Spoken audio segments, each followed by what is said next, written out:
green flag, red flags are human at the end of the day. So, hi, Anna here.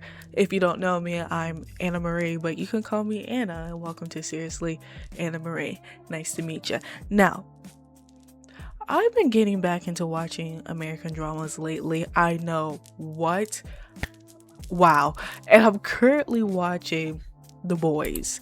Now, The Boys literally just released a new season, literally probably this week. I don't remember, but it literally just came out this month, which actually, side note, kind of proves my point about the nudity problem. But that's another video. Because at the same time, I've been watching The First Frost. Yes, I've been watching a Cdrama and American drama at the same time.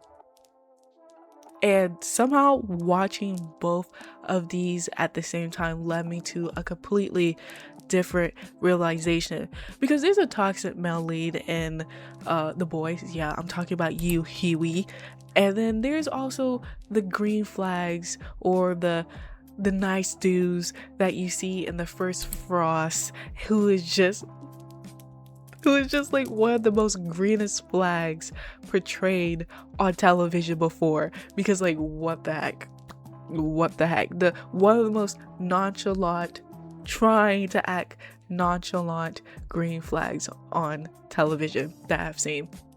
And I can even lean back into Pursuit of Jade with the male lead being a green flag, and then the what's his name, Q-Man. Yeah, Q-Man, he is toxic as can be. He's on another level. Like, you know, Huey is toxic because he's very, whatchamacallit, pushover and yada yada yada, and kind of like, I wouldn't say like terrible at relationships, because he has two girlfriends. He had a girlfriend and now he's trying to get another girlfriend, but I just think he doesn't have his own like ideas or like, you know, belief systems and stuff like that I just find like, you're kind of giving pushover to me, at least. Hi, post-production Anna here, and I just want to say, with Huey in general, I just think he projects a lot, and then he says something stupid, he says something mean, and he apologized right afterwards after saying that. Like, did you actually really think about it before you apologize, or are you just apologize because you see the reaction of that person that you just hurt deeply? I just think he's very toxic in his own way, but he also has some good traits, but we're gonna get into that in another video. Sorry, I just wanted to explain that a little bit more. Okay. I'll leave. Bye. Which leads me to being like, you're kind of being toxic to this girl, and you know, she's kind of loving it, but at the same time, whatever. But yeah, I'm going a whole rant of The Boys. That's another video if I make a video on that, because what the heck is this TV show? But anyway, yeah, so it made me come to a realization that green flags are portrayed so differently here in America. We need to talk about green flag characters. What is a green flag character? If you don't know what a green flag character is, basically they are the ones that is respectful, nice, emotionally available, oh my gosh, what else, communicates, anything nice that you could say, doesn't play games. Yeah, they don't play games with their girl, hence the guy from The First Frost. Basically, the one you're supposed to choose, you know, the one that's like there and you're like, yeah, if I was in this TV show or movie, I would choose him. Or like, if this was real life, everyone would be like, girl, pick him. And yet, in almost every romance story, she doesn't. She rather run away than pick the guy that's literally like I'm here for you, babes, you know? And that's where the problem starts, because somehow the green flag character ends up being boring. Now, I'm not saying all green flag characters are like this, because there are some good representation of green flag characters that has, you know, personality traits, you know, like The Summer I Turned Pretty, Twilight, all those people, all those movies, The Vampire Diaries, they have personality traits. They have history that leads them to be who they are and make them into a green flag character, you know. But there's some out here that aren't like that. Let me explain. And when I say boring, I mean like when I'm watching a TV show and I'm seeing this character and I'm like, wait, why are you choosing this guy? What is going on? Wait, hold up. You're not explaining it very well to me, because in real life, that's exactly what people say they want, right? They want the green flag character. So why isn't she choosing him? Ha ha ha. Post-production Anna back here again. Ha ha ha. Anyway, I just want to go more into detail what I mean. I mean, like, why isn't she, the female lead, not choosing him, but also us as the audience not really rooting for him, you know? Why aren't we rooting for the character that has the most relationship potential that will last longer? Yeah. Bye. Because in shows, we don't connect to them the same way. That's my theory. So let's talk why a little bit more, because I don't think the issue is that the green flag characters are boring. Let me reiterate that. I don't think they're boring. I think it's how they're written. And a lot of times what makes a green flag character a green flag is that they're too perfect, too predictable, too safe, too, like, there's no way, like, you're real, because they don't struggle, they don't grow, they don't challenge the main character at all. It's one of those things where, okay, what are you there for? They're just there to exist, to be the good option.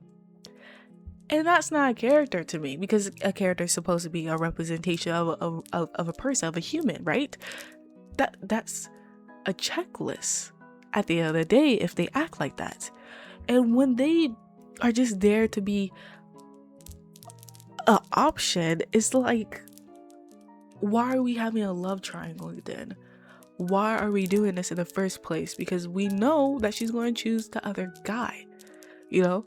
And I'm honestly going to give kudos to The Summer I Turned Pretty, because they did a really good job of making two characters, the first male lead, Conrad, and Jeremiah, the second male lead, to appear like they both have good qualities, to appear human, that either one of them could really be a green flag character in some capacity.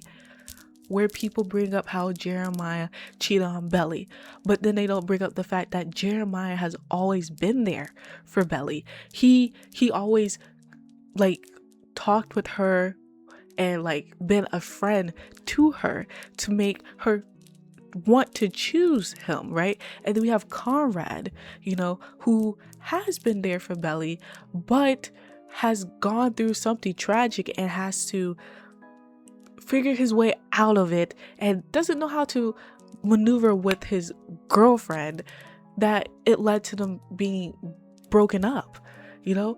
But then there's qualities that he has that keeps the audience fighting between each other. Team Conrad, Team Jeremiah. We can even go into depth with the Vampire Diaries, Stefan and Damien. We even go into depth with Twilight, who want to go all the way back there. We have Jacob and Edward.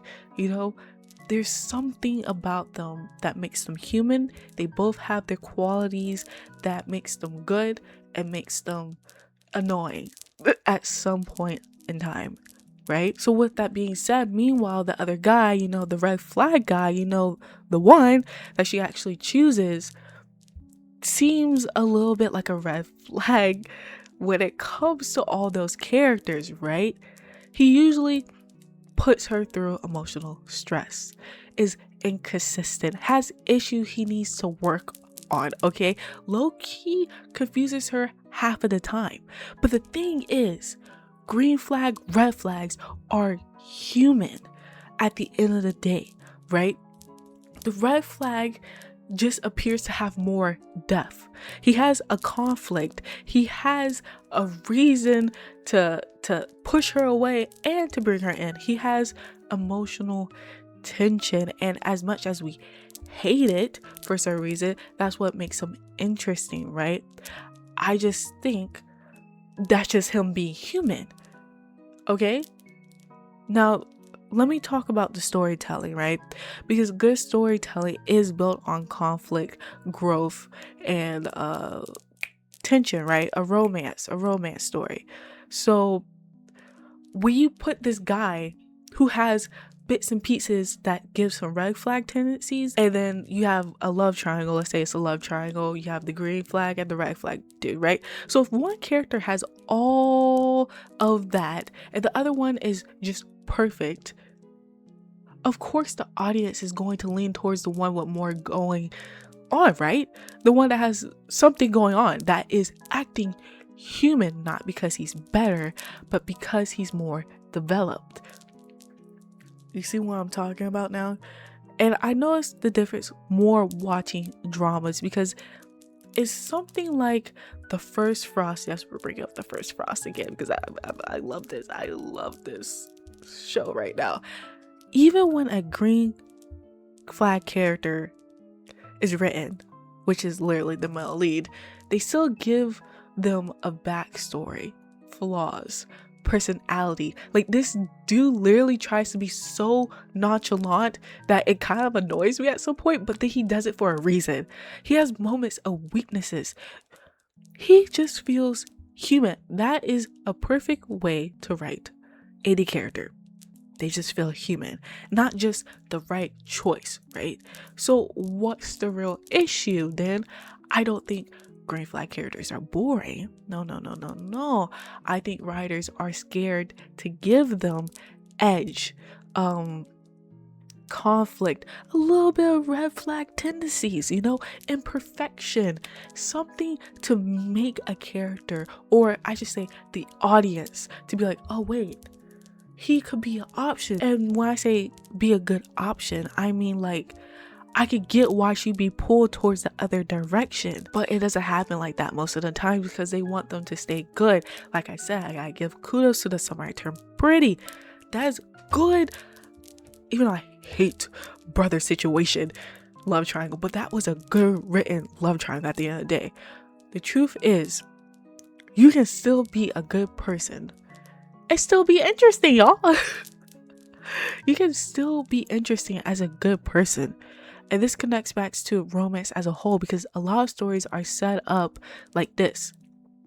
Green flag equals safe. Red flag equals exciting. So when the main character chooses the messy option, it feels more emotional because they built something out of chaos. They had all these moments and stuff like that is just like, oh, it makes sense. Even if it's not healthier for her to choose that person, right? And I feel like we are being conditioned to see chaos equals passion. Chaos equals experience with each other, right? You have experienced chaos with each other when, that's how it's perceived. That's how I perceive it, at least. So what do I actually want to see? Glad you asked. I want a green flag character who has depth, has flaws, challenges the main character, has their own story. I want to see more of them. I'm not saying they're not being produced. I just want to see more. Not just someone who exists to lose and make the audience feel bad for them. I really believe that sometimes, because let's be real, a lot of green flag characters are written to fail from the start. And that's kind of unfair, right? Like, should we as the audience be like, they're both good and they're both bad and they're both human. I don't know which one's better for her. So yeah, I don't think green flag characters are the problem. I think the way they're written is. You know, if we go into thinking, oh, I want a red flag character, I want a green flag character, then that's going to be the most predictable thing. Because if you wrote them with the same level of depth as a toxic but interesting character, we wouldn't be calling them boring, right? But I want to know what you think. Because I just been rambling what I think is happening. Do you think green flag characters are boring? Or do you think writers just don't know how to write them properly sometimes, and then production companies choose the ones that they literally and production companies choose the ones to produce that is written like that? And be honest, who do you usually end up liking more? If you enjoyed this video, don't forget to like, comment, and subscribe to Seriously Annamarie, where you get more content like this, where I just rant and just tell you how I feel about the entertainment industry, or I just play random games. It's either one of those two, to be honest. And yeah, I just think we need to think about this, you know, because I find it particularly interesting. You know, I feel like I grew up in the age where I got to see the rise of entertainment and the peak. I got to see the peak of what we were creating, just all of it to fall down and turn into a hot mess. Yeah. With that being said, y'all, I'll see y'all around. Bye bye.